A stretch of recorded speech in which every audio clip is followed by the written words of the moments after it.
10 വർഷക്കാലം തുടർച്ചയായി അധികാരത്തിലിരുന്ന CPM നേതൃത്വത്തിലുള്ള ഇടതുമുന്നണിക്ക് കേരളത്തിലെ ജനങ്ങൾ ഭരണത്തിൽ നിന്നും ഒരിടവേള നൽകിയിരിക്കുന്നു.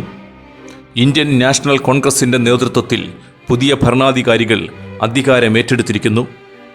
എന്നാൽ ഒരു തിരഞ്ഞെടുപ്പ് ഫലം കൊണ്ട് മാത്രം ഒരു ഭരണാധികാരിയുടെയും രാഷ്ട്രീയ ജീവിതത്തിൻ്റെ ആഴവും പരപ്പും അളക്കാൻ കഴിയുകയില്ല. സഖാവ് പിണറായി വിജയൻ എന്ന പേര് കേരളത്തിൻ്റെ രാഷ്ട്രീയ സാമൂഹിക ചരിത്രത്തിൽ എഴുതി രേഖപ്പെടുത്തിയ അധ്യായം ആർക്കും അങ്ങനെ നിസാരമായി മായ്ച്ചു കളയാൻ സാധിക്കുന്ന ഒന്നല്ല. അത് അത്രമേൽ ദീപ്തവും സമുജ്വലവുമാണ്. 2016 മുതൽ 2026 വരെയുള്ള കാലം കേരളം ചരിത്രത്തിൽ മുമ്പൊരിക്കലും നേരിടാത്ത പ്രതിസന്ധികളിലൂടെ കടന്നുപോയ ഒരു ദശകമായിരുന്നു. നൂറ്റാണ്ടിലെ മഹാപ്രളയം 2018-ലും 2019-ലും കേരളത്തെ മുക്കിക്കളഞ്ഞപ്പോൾ, നിപ്പ വൈറസ് കോഴിക്കോടിൻ്റെ ഹൃദയമിടിപ്പ് നിലച്ചു കളഞ്ഞപ്പോൾ, ഓഖി കടലിൻ്റെ മക്കളെ കവർന്നെടുത്തപ്പോൾ, ഒടുവിൽ കോവിഡ് എന്ന മഹാമാരി ലോകത്തോടൊപ്പം കേരളത്തെയും അടച്ചുപൂട്ടിയപ്പോൾ ഓരോ തവണയും മലയാളി തേടിയത് ഒരേ ഒരു ശബ്ദമായിരുന്നു: പിണറായി വിജയൻ എന്ന കേരളത്തിൻ്റെ മുഖ്യമന്ത്രിയുടെ ശബ്ദം.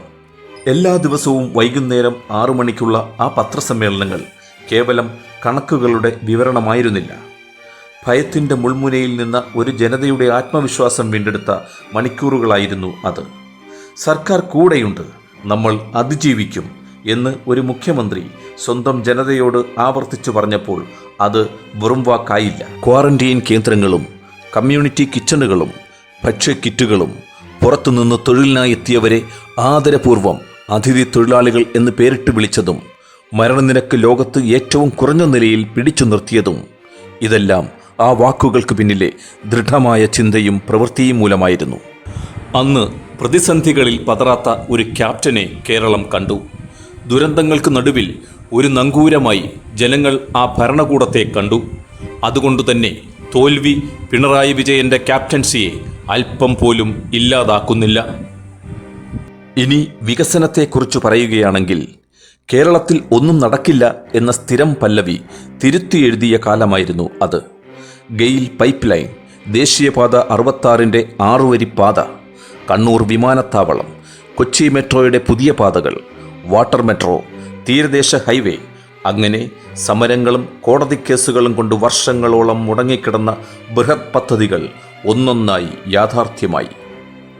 കിഫ്ബി എന്നത് ഒരു ധനകാര്യ സ്ഥാപനത്തിൻ്റെ പേരു മാത്രമല്ല, കേരളത്തിൻ്റെ വികസന സ്വപ്നങ്ങൾക്ക് ചിറക് നൽകിയ ഒരു ബദൽ മാതൃകയായിരുന്നു. സ്കൂളുകളും ആശുപത്രികളും റോഡുകളും പാലങ്ങളും കിഫ്ബി ഫണ്ടിലൂടെ പുതുജീവൻ വെച്ചു. ലൈഫ് മിഷൻ വഴി 4,32,000 കുടുംബങ്ങൾക്ക് സ്വന്തം വീട് എന്ന സ്വപ്നം സാക്ഷാത്കരിച്ചു. കെ ഫോൺ വഴി ഇൻ്റർനെറ്റ് അവകാശമാക്കി ജനങ്ങൾക്കിടയിൽ ഡിജിറ്റൽ ഡിവൈഡ് കുറയ്ക്കാൻ പരമാവധി ശ്രമിച്ചു. ഒരു സർക്കാർ തോൽക്കുമ്പോൾ മുന്നിൽ നിന്ന് വ്യക്തികൾ നിശബ്ദരാകും. എന്നാൽ അവർ കൊണ്ടുവന്ന പദ്ധതികൾ, നാടിനു നൽകിയ റോഡും പാലവും വെളിച്ചവും അതെന്നും നിലനിൽക്കും.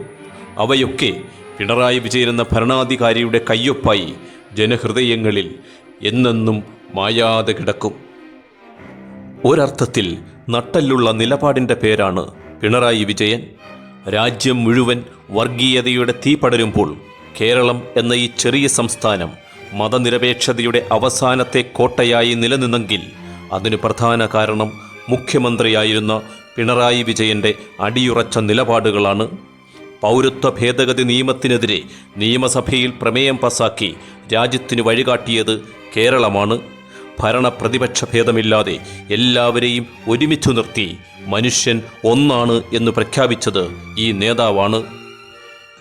ശബരിമല യുവതീ പ്രവേശന വിധിയിൽ സുപ്രീം കോടതി വിധി നടപ്പാക്കാൻ കാണിച്ച ഇച്ഛാശക്തി, ആരാധനാലയങ്ങളുടെ മേൽ രാഷ്ട്രീയം കളിക്കാൻ അനുവദിക്കാതിരുന്ന ജാഗ്രത, പ്രളയകാലത്ത് ജാതിയും മതവും നോക്കാതെ രക്ഷാപ്രവർത്തനം ഏകോപിപ്പിച്ചത്, ഇതെല്ലാം ഭരണഘടനയുടെ അന്തസത്ത ഉയർത്തിപ്പിടിച്ച നടപടികളായിരുന്നു. വോട്ട് ബാങ്ക് നോക്കി നിലപാടെടുക്കാതെ ശരിയെന്ന് തോന്നുന്നത് ചെയ്യാനുള്ള ചങ്കൂറ്റം, അതായിരുന്നു പിണറായി വിജയൻ എന്ന മുഖ്യമന്ത്രി.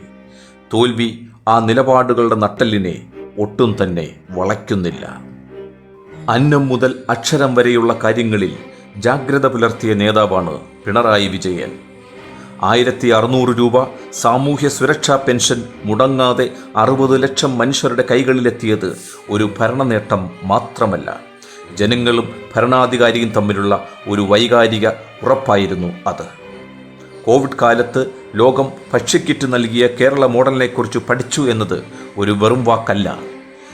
പൊതുവിദ്യാഭ്യാസം ഹൈടെക് ആക്കിയത്, ആശുപത്രികളിൽ ജനങ്ങൾക്ക് ആത്മവിശ്വാസം നൽകിയത്, മാവേലി സ്റ്റോറുകളിലൂടെ പൊതുവിപണിയിലെ വിലക്കയറ്റത്തെ പിടിച്ചുകെട്ടിയത്, ഇതെല്ലാം സാധാരണക്കാരൻ തൻ്റെ അടുക്കളയിൽ തന്നെ തൊട്ടറിഞ്ഞ ഭരണ മികവായിരുന്നു.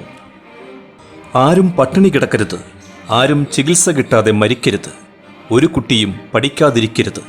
ഈ 3 വാചകങ്ങളാണ് കഴിഞ്ഞ 10 വർഷത്തെ ഭരണത്തിൻ്റെ ആത്മാവ്. അതാണ് ഇടതുപക്ഷം എന്ന് അദ്ദേഹം പ്രവൃത്തിയിലൂടെ തെളിയിച്ചു. ജനാധിപത്യത്തിൻ്റെ ഏറ്റവും വലിയ സൗന്ദര്യം ജയവും തോൽവിയും മാറി മറിയുന്നതാണ്. ജനങ്ങളാണ് അന്തിമ വിധികർത്താക്കൾ. ആ വിധിയെ ഒരു പരാതിയുമില്ലാതെ, പരിഭവവുമില്ലാതെ ശിരസാ വഹിക്കുന്നിടത്താണ് ഒരു യഥാർത്ഥ ജനാധിപത്യവാദിയുടെ വലിപ്പം. തോൽവിയിൽ തളരാതെ, ജയത്തിൽ മതിമറക്കാതെ എന്ന കമ്മ്യൂണിസ്റ്റ് മൂല്യം അദ്ദേഹം സ്വജീവിതത്തിലൂടെ നമുക്ക് കാണിച്ചു തരുന്നു. അധികാരത്തിൻ്റെ ഇടനാഴികളിൽ നിന്ന് ഇറങ്ങുമ്പോഴും സമര പോരാട്ടങ്ങളുടെ കനൽ വഴികളിൽ നിന്ന് കയറി വന്ന ആ പോരാളിക്ക് തല കുനിക്കേണ്ടതില്ല. കാരണം അദ്ദേഹം നയിച്ചത് ഒരു സർക്കാരിനെ മാത്രമല്ല, ഒരു കാലത്തെ കൂടിയാണ്. അതിനാൽ തന്നെ തോൽവിയിലും വലുപ്പം വയ്ക്കുന്നൊരു നേതാവായി, ഒരു യഥാർത്ഥ കമ്മ്യൂണിസ്റ്റ് സഖാവായി അദ്ദേഹം മാറുന്നു. ചരിത്രം പിണറായി വിജയനെ വിലയിരുത്തുന്നത് ഈ തിരഞ്ഞെടുപ്പ് തോൽവിയുടെ അളവുകോൽ വച്ച് ആയിരിക്കില്ല. മറിച്ച് 4 മഹാദുരന്തങ്ങളെ അതിജീവിച്ച ഒരു ജനതയെ ചേർത്തു പിടിച്ച നേതാവ് എന്ന നിലയിലും, മുടങ്ങിക്കിടന്ന വികസനത്തിന് വേഗത നൽകിയ ഭരണാധികാരി എന്ന നിലയിലും, മതനിരപേക്ഷതയുടെ കാവലാളായി ഉറച്ചുനിന്ന ധീരനായ രാഷ്ട്രീയക്കാരൻ എന്ന നിലയിലുമായിരിക്കും. കസേരകൾ ഒഴിയും, അധികാരങ്ങൾ മാറും. പക്ഷേ കേരളം എന്ന വികാരത്തോട് ചേർന്നു നിന്ന് പ്രതിസന്ധികളിൽ തളരാതെ മനുഷ്യപക്ഷത്ത് അടിയുറച്ചു നിന്ന ഒരു ദശകത്തിൻ്റെ പേര് പിണറായി കാലം എന്നു തന്നെയായിരിക്കും. അതാണ് തോൽവിക്കും മുകളിലുള്ള വിജയം. അതാണ് ചരിത്രം. ഈ മനുഷ്യൻ ഒരു പക്ഷേ നമ്മെ നോക്കി ചിരിച്ചില്ല എന്നുവരും, നമ്മെ ശകാരിച്ചു എന്നുവരും, നമ്മളോട് തമാശ പറഞ്ഞില്ല എന്നും വരും. എന്നാൽ അതിനു മീതെ നമ്മുടെ വേദനകളെ ചേർത്തു പിടിക്കുന്ന ഒരു വാത്സല്യം അദ്ദേഹം തൻ്റെ ഹൃദയത്തിൽ ഒളിപ്പിച്ചിരിക്കുന്നു. നാം അത് കാണാതെ പോകരുത്.